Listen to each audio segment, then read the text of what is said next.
Hello, this is a rant. I don't know why you're listening to this, but you obviously love rants. This is about Activision and EA, the two most evil companies who publish games of all time. Let's get started. I clapped my hands, I didn't hit anyone.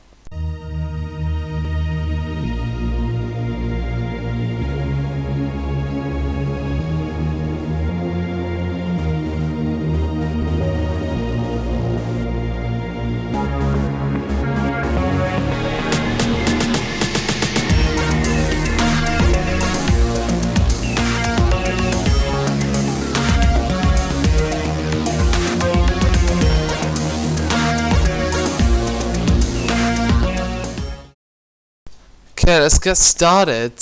First, evil Activision. They're the publishers of Call of Duty, powering over Infinity Ward, and more recently Treyarch. And they have also got power over Guitar Hero series, and just about every single movie game in existence. I'm looking at this list here, and Hollywood's paying out. Well, animated Hollywood anyway. This stuff's pretty shit. Okay, I'll start talking about Call of Duty. Activision's big milking farm. Now, if you're between the ages of 10 and 30, you probably have played, or at least know of, the Call of Duty series. Now, Activision rightly took loads and loads of control with the Call of Duty series. For a really good reason. That game is a money bank. If you have that series, you have money. It is really simple. Many of the best selling games are from that series, including both Treyarch and Infinity Ward. Now, if you're one of the many people who can't tell which game's an Infinity Ward game or which game's a Treyarch game, I'll tell you.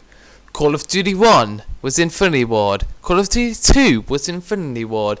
Call of Duty 2 expansion, big red one, was Treyarch. Call of Duty 3 was Treyarch, starting to take a bit of power there.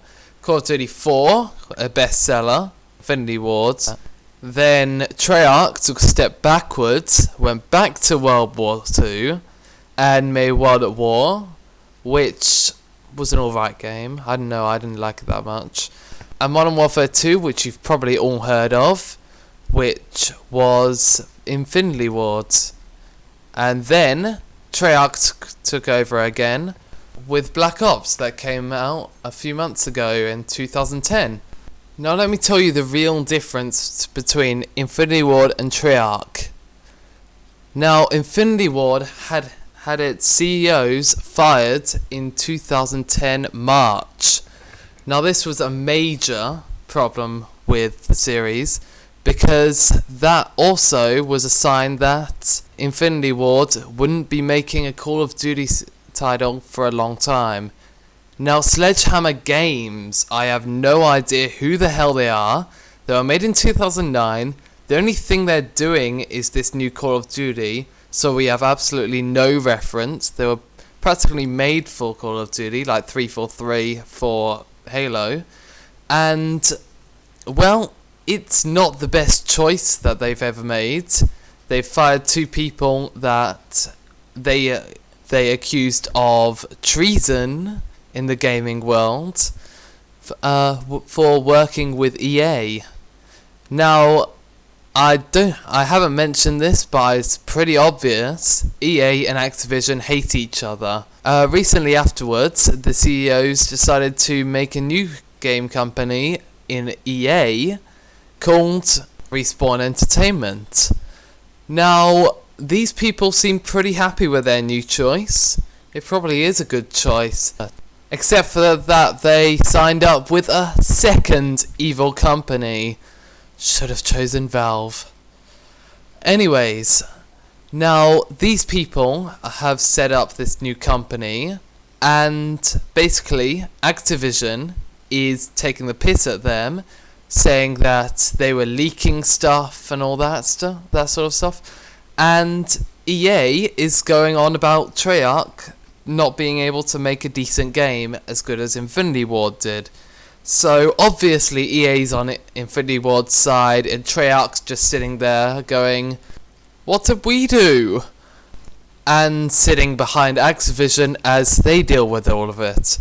Probably a good move, seeing as EA's got pretty good lawyers and Infinity Ward has a massive fan base, bigger than Treyarch's fan base.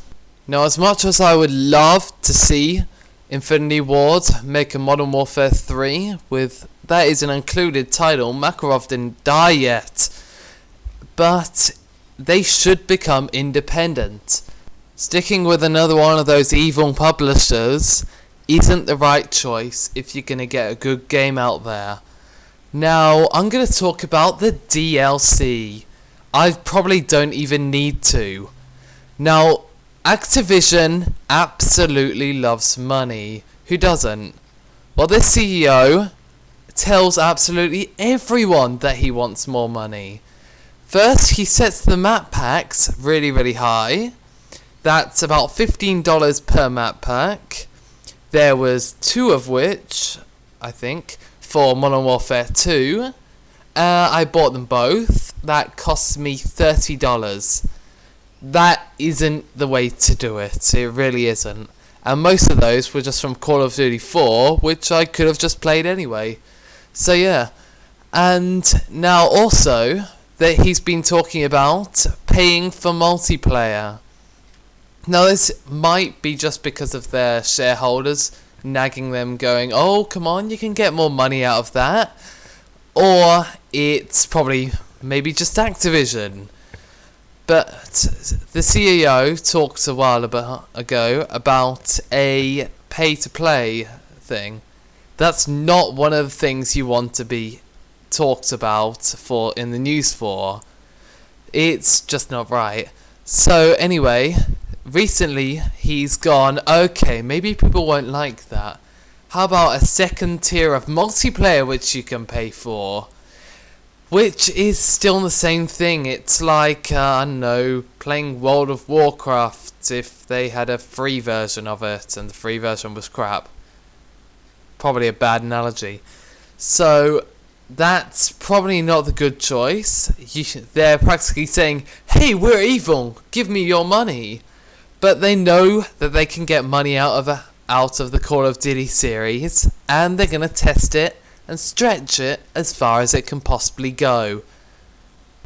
Okay, now I'm going to talk about Blizzard. No, this is still about Activision. This company's actual name is Activision Blizzard, which fused with Vivendi Games, which also owned Blizzard, and decided to merge it with that name as well. Anyways, so Blizzard, you obviously know, it is completely loaded. Now, this is because of World of Warcraft. This is a pay-to-play MMORPG. Now go on the internet right now, pause this video, now type in free MMORPG. You are going to come up with something. Probably quite a few games. You might want to go play them if you play World of Warcraft already.